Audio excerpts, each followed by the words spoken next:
नमस्कार, आप देख रहे हैं तफ्तीश स्पेशल और आपके साथ मैं हूं ललित प्रजापति। किसको कातिल कहें, किसको मसीहा समझें? जी हां, आज तफ्तीश में होगी इसी बात की तस्दीक। जरा सोचिए, आप किसी के साथ महफूज हैं और उसकी पनाह में आप तमाम डर, तमाम मुसीबतों से बेपरवाह हो जाते हैं, लेकिन मुहाफिज ही बन जाए कातिल। अगर सहारे की लाठी ही लगे चुभने, अगर अपने ही उठा ले खंजर, तो इंसान किस पर भरोसा करेगा और कितना खौफनाक होगा वो मंजर।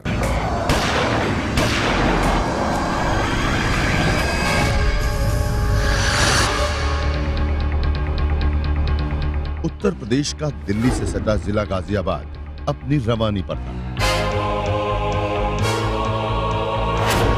लोग अपने अपने रोजमर्रा के काम में मसरूफ थे, लेकिन यहाँ थाना लिंक रोड के तहत आबाद महाराजपुर में सब कुछ सही नहीं चल रहा था। पुलिस मोइन को पकड़ के थाने ले आई थी। क्यों बे, क्या नाम है तेरा? मोइन। मारपीट क्यों करता है? तुम्हारी शिकायत आई है। नहीं साहब, मारपीट नहीं करता हूँ। मोइन अपनी सफाई में तमाम दलीलें दे रहा था, उठाकर बंद कर लेकिन मोइन के खिलाफ पुलिस के पास जरूरी गवाह थे। झूठी रिपोर्ट कैसे लिखा देगा कोई? इसलिए उसको रिहा करना मुश्किल था। दीवान जी मुकदमा लिखे इसके खिलाफ। जाओ बाहर बैठो जाकर। मोइन को थाने में बैठा लिया जाता है और पुलिस अपनी कार्रवाई में लग जाती है, लेकिन मोइन का दिमाग इंतकाम में चल रहा था। अब पानी सिर से ऊपर गुजर चुका था, उसको फैसलाकुन कदम उठाना ही होगा। कौन है ये मोइन? पुलिस किस अपराध में इसको पकड़कर थाने लेकर आई है और अब इसके शातिर दिमाग में पक रहा है जुर्म का कौन सा बीज? यकीन मानिए, जब इसका होगा पर्दाफाश तो रिश्तों के धागे तार तार होकर बिखर जाएंगे। फिलहाल उन धागों को चिंदी चिंदी करने के लिए जरूरी है जमानत।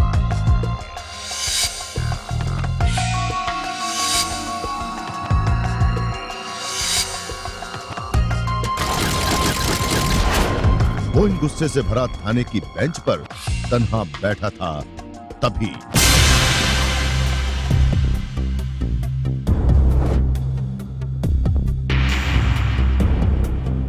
बाइक सवार बाइक से उतरकर पुलिस चौकी की तरफ बढ़ता है। उसकी निगाहें किसी को ढूंढ रही थी। क्या ये मोइन की तलाश में है?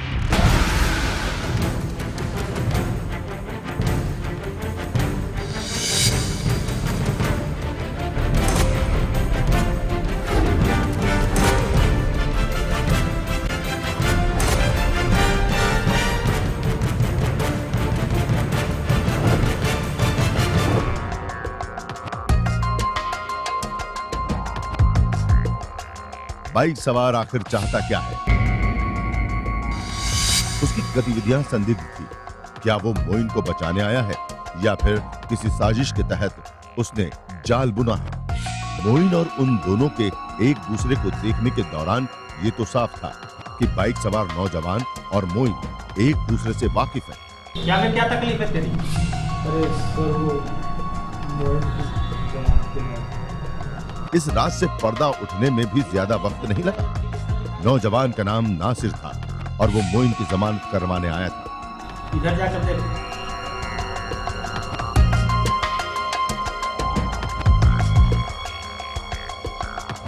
तो क्या नासिर जमानत करवाकर किसी साजिश को अंजाम देने की योजना बनाकर आया था?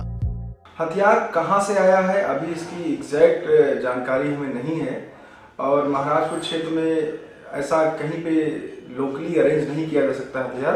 ये कहीं से लाया होगा, इसको हम जांच कर रहे हैं। लेकिन खून के रिश्ते क्यों पानी होने को थे, खुलेगा हर राज।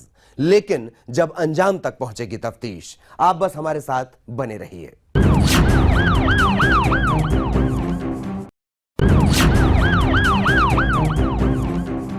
तफ्तीश जारी है। यह तफ्तीश है जराइम की बुनियादों में सड़ी हुई जहनियत को सामने लाने की।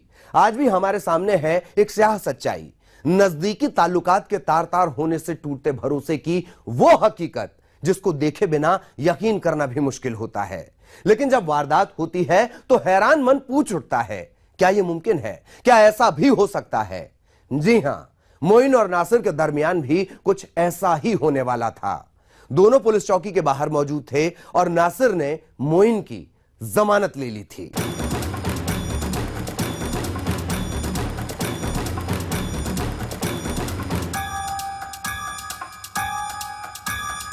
नासिर और मोइन दोनों खामोश, न एक दूसरे से नजर मिला रहे थे, न कोई प्रतिक्रिया, लेकिन चेहरा बोल रहा था। राज खुलने लगे थे।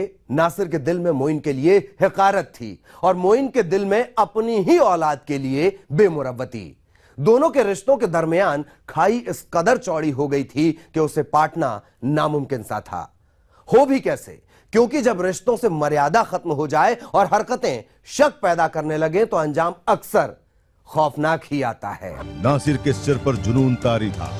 मामला मां का था। उसके साथ नाइंसाफी, नाकाबिले बर्दाश्त थी। वो असलहा इसी वक्त के लिए था।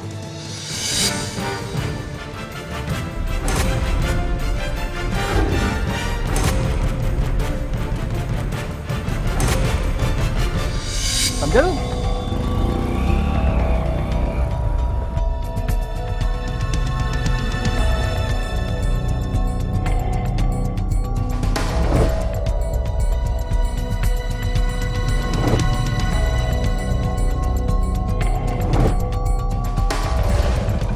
बहुत नौटंकी होती, समझे? सुनो, तुम्हारी अम्मा को देंगे तलाक और करेंगे दूसरा निकाह। समझ में आया? जबरदस्ती कर लोगे दूसरा निकाह। ज्यादा चिकर चिकर करोगे ना तो टेटवा तुम्हारा भी दबा दूंगा मैं। हमारा दबाओगे? हाँ। हमको जानते नहीं हो भी तुम बहुत कुछ कर सकते हैं। क्या कर सकते हो बे? क्या कर लोगे? बताओ क्या कर लेंगे? हाँ बताओ, बताओ क्या कर लेंगे? इस अचानक हमले से मोइन लहूलुहान होकर गिर जाता है।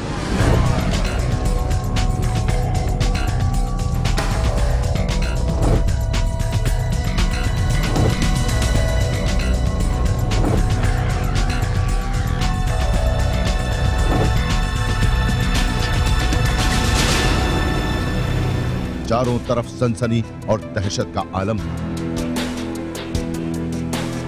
जल्द ही तमाशबीन जमा होने लग जाते हैं।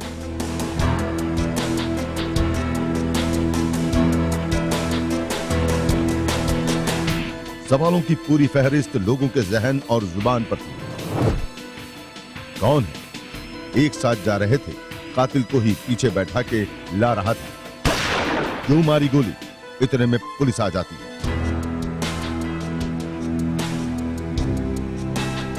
वो इनकी हालत नाजुक थी। उसको तुरंत करीब के अस्पताल की तरफ ले जाया जाता है।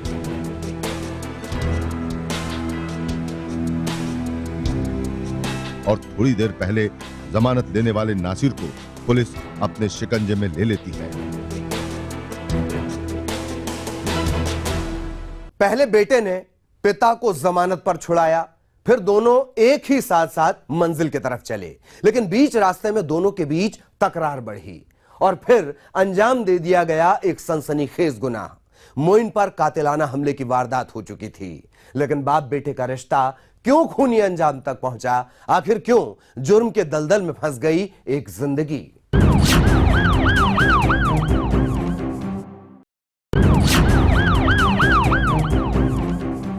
ये सारी बातें दिलों को झकझोर देने वाली हैं। क्या रिश्तों से भरोसा और अपनापन इस कदर खत्म हो गया है कि एक बाप अपने ही बेटे की जान ले ले और फिर एक बेटा बाप के खून का प्यासा हो जाए? ये कैसे रिश्ते हैं? ये कैसा समाज है जिसमें हम जी रहे हैं? उस पर हम बड़े फक्र से कहते हैं कि हम इंसान हैं। बेयकीनी की हदों को पार करती हुई ये वारदात के पीछे कौन सा राज छिपा था, देखिए। पहले नासिर ने ही अपने पिता की जमानत ली, उसे थाने से छुड़ाया, लेकिन घर वापसी के दौरान ऐसा क्या हो गया जो उसने अपने ही पिता पर गोली चला दी। इस घटना के बाद पुलिस की गिरफ्त में आए नासिर ने अपने बयानात में मोइन को लेकर बड़े खुलासे किए, जिससे वारदात की कड़ियां आपस में एक दूसरे से जुड़ती चली गई। रिश्तों और विश्वास का गला घोटने वाली इस घटना में किरदार की बुलंदी और गिरावट ही वारदात की अहम वजह है। आरोपी नासिर की माने तो वो अपनी पत्नी सलमा और बच्ची के साथ गाजियाबाद में रह रहा था, लेकिन बचपन की कड़वी यादें रह रहकर उसके जहन को कचोटती रहती थीं।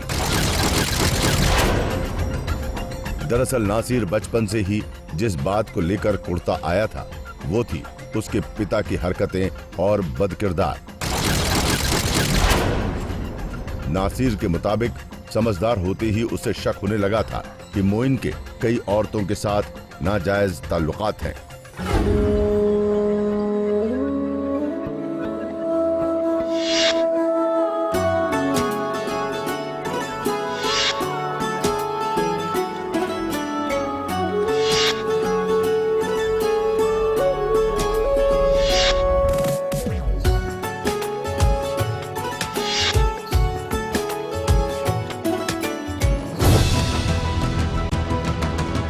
इसलिए नासिर ने इस सब बातों को लेकर कई बार ऐतराज भी किया।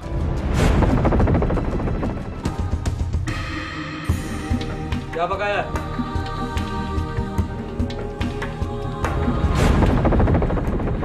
बोलते क्यों नहीं? भिंडी पकाई है। भिंडी? भिंडी के अलावा कुछ और पकाना आता है तुझे? और क्या पकाऊं? भिंडी के ही तो पैसे दे जाते हो।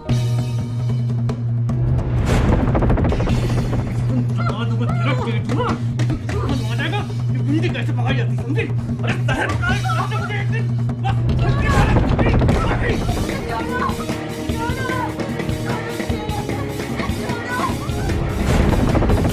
बस बाहर अय्याशी करो तुम। मैं ज़बान लड़ाती हूँ ना। तुम्हें तो बस अय्याशी करनी है। नासिर की मां ने तो बातें सिर्फ इतनी ही बिगड़ी हुई नहीं थी। मोइन बदकिरदार होने के साथ साथ अपनी बीवी यानी नासिर की अम्मी के साथ आए दिन गाली गलौज और यहाँ तक कि मारपीट भी किया करता था। धीरे धीरे अब पानी नासिर के सर के ऊपर होने लगा था।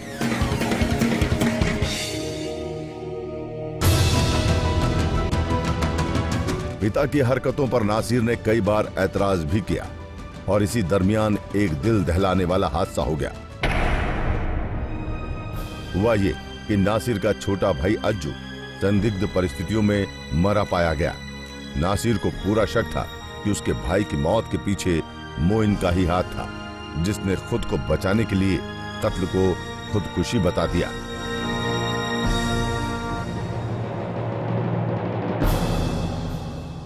नासिर के बयान ने तस्वीर का रुख साफ कर दिया, लेकिन पुलिस की तफ्तीश में बहुत से सवाल अभी भी सिर उठाए खड़े थे कि जब नासिर मोइन की जमानत लेने थाने पहुंचा तो उसके पास तमंचा क्यों था? क्या वो कत्ल के इरादे से ही आया था? और अगर हां तो क्या बाप बेटे में तकरार की झूठी कहानी गढ़ी गई? तुम्हारी बेटी में कुछ अकल हो तब तो। इसमें अकल है, आप में अकल नहीं है। तो कौड़ी की तमीज नहीं है उसको। उसको तमीज है, आप में बेखूब है, आप में तमीज नहीं। ना घर चलाना आता उसको, ना खाना बनाना आता है। आपसे कायदे से बोलिए। आता हो तब तो तमीज से बात करें। ले जाओ अपनी बेटी को यहाँ से। को लेके जाइए। कुछ नहीं आता उसको। नासिर के मुताबिक उसके बुजुर्गों और करीबी रिश्तेदारों ने मोइन को समझाया भी था, लेकिन ढाक के 3 पार मोइन पर किसी की बात और समझाने का कोई असर नहीं हुआ और उसकी हरकतें बदस्तूर जारी रही। ले जाओ अपनी बेटी को यहाँ से। मैं तंग आ चुका हूं उससे। आए दिन मोइन की मारपीट से तंग आकर आखिरकार उसकी बीवी ने पुलिस में उसकी शिकायत कर दी, क्योंकि रोज रोज की मारपीट और गाली गलौज से वो बेहद परेशान हो चुकी थी और दूसरा कोई चारा नहीं था। अब सिर्फ आखिरी सहारा पुलिस का ही बचा था। उस शिकायत की वजह से ही पुलिस मोइन को थाने ले गई थी और इतना सब कुछ होने के बावजूद जमानत लेने पहुंचा था नासिर। जमानत लेकर वो और मोइन दोनों एक साथ एक ही बाइक पर वापस लौट रहे थे। दोनों के दिलों में एक दूसरे के लिए कड़वाहट उरूज पर पहुंच चुकी थी और कोई रास्ता न देखकर नासिर ने वो खौफनाक कदम उठाया जिससे शायद हालात बेहतर हो सकते थे। और फिर एक बेटे ने उठाया एक ऐसा कदम जिसने जुर्म की किताब में एक सनसनीखेज पन्ना जोड़ दिया। नासिर ने अपने पिता को पीठ में गोली मार दी। उसका पिता अस्पताल में भर्ती है, उसकी हालत अभी ठीक है। इसमें यह है कि उसके बेटे का कहना है कि मेरा पिता मेरी मां को परेशान करता था, इस वजह से उसने अपने पिता को गोली मार दी। सूत्रों और मुलजिम नासिर के मुताबिक मोइन पर गोली मारने की वजाहत के सिरे आपस में जुड़ने तो लगे थे, लेकिन अभी भी तफ्तीश में कई जवाब मिलने बाकी हैं। उम्मीद है कि जल्द ही उठेगा पर्दा अनसुलझे राज पर से और सामने आएगा मुकम्मल सच तफ्तीश के जरिए। हमारी पूरी कोशिश है कि हम न सिर्फ जुर्म और वारदात की तस्वीर आपको दिखाएं, बल्कि साथ साथ उस तह में भी जाएं जहां से पैदा हुआ है जुर्म। बहरहाल तफ्तीश की कड़ी यूं ही जारी रहेगी, लेकिन आज के लिए बस इतना ही। हमें दीजिए इजाजत। नमस्कार।